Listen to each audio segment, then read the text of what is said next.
সাংবাদিক আসে না এখানে, সাংবাদিক কই যা, এই সাংবাদিক কই যা, সাংবাদিক যা মেইন রোড। প্রিয় দর্শক, আসসালামু আলাইকুম। আমি রায়হান ভাই এই মুহূর্তে দাঁড়িয়ে আছি নালিতাবাড়ি থানা 12 নং কলসপাড় 1 নং ওয়ার্ড সাতানিপাড়া। আপনারা দেখতে পাচ্ছেন উজান থেকে ডল নেমে আসায় আমাদের এই সাতানিপাড়া এলাকা পানিতে ভরপুর। এখান দিয়ে কোনো মানুষ চলাচল করতে পারে না, এখান দিয়ে কোনো গাড়ি চলাচল করতে পারে না রাস্তাঘাট না থাকার কারণে, এবং কি আমাদের এলাকার ছেলেমেয়েগুলো এখান দিয়ে চলাচল করতে পারে না। এখানে একটা আস্থা না থাকার কারণে আমাদের সাতানিপাড়া এলাকার মানুষের বিভিন্ন সমস্যায় ভুগছে। এখন এই বিষয়ে আমার বড় ভাই কিছু কথা বলবে, আপনারা শুনবেন। আসসালামু আলাইকুম। ওয়ালাইকুম সালাম ভাই। আচ্ছা, আপনাদের এই আস্থাটা যে এত পরিমাণ সমস্যা, এটা নিয়ে আপনার মন্তব্য কি? অনেক আস্থার বিষয়ে কথা না বলেই নয়, তাও কিছু কথা বলতে হয়।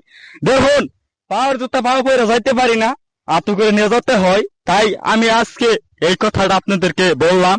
দেখুন এই রাস্তাঘাটের অবস্থাগুলা কিরকম, এইভাবে অবস্থা থাকে।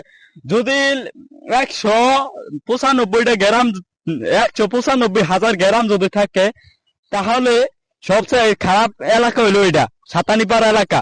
রাস্তাঘাট ভালো না, একটা চেয়ারম্যান রাস্তাঘাট করে দেয় না। কারণ করে দিব কেন, খোঁজ পায় না এই রাস্তাঘাটের গুলো। তাই আমরা ভিডিও দিয়ে বোঝাইতেছি যে এই রাস্তাঘাট গুলো ভালো করে দেন, যদি আমাদের ভালো হবে। সাংবাদিক আসে না এখানে, সাংবাদিক কই যা, এই সাংবাদিক কই যা, সাংবাদিক যা মেইন রোড।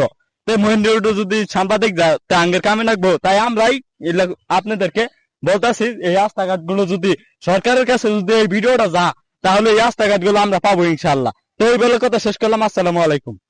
প্রিয় দর্শক, অনেক সুন্দর কথা বলছে আমার বড় ভাই। এখানে রাস্তাঘাট না থাকার কারণে কিন্তু আমাদের এলাকার মানুষের বিভিন্ন সমস্যায় ভুগছে। এখানে একটা আস্থার প্রয়োজন। তাই আমার নালিতাবাড়ি থানার এমপি মহোদয়কে বিশেষ করে অনুরোধ করছি, এখানে যেন একটা আস্থার ব্যবস্থা করে দেওয়া হয়। সবাই ভালো থাকবেন, ধন্যবাদ।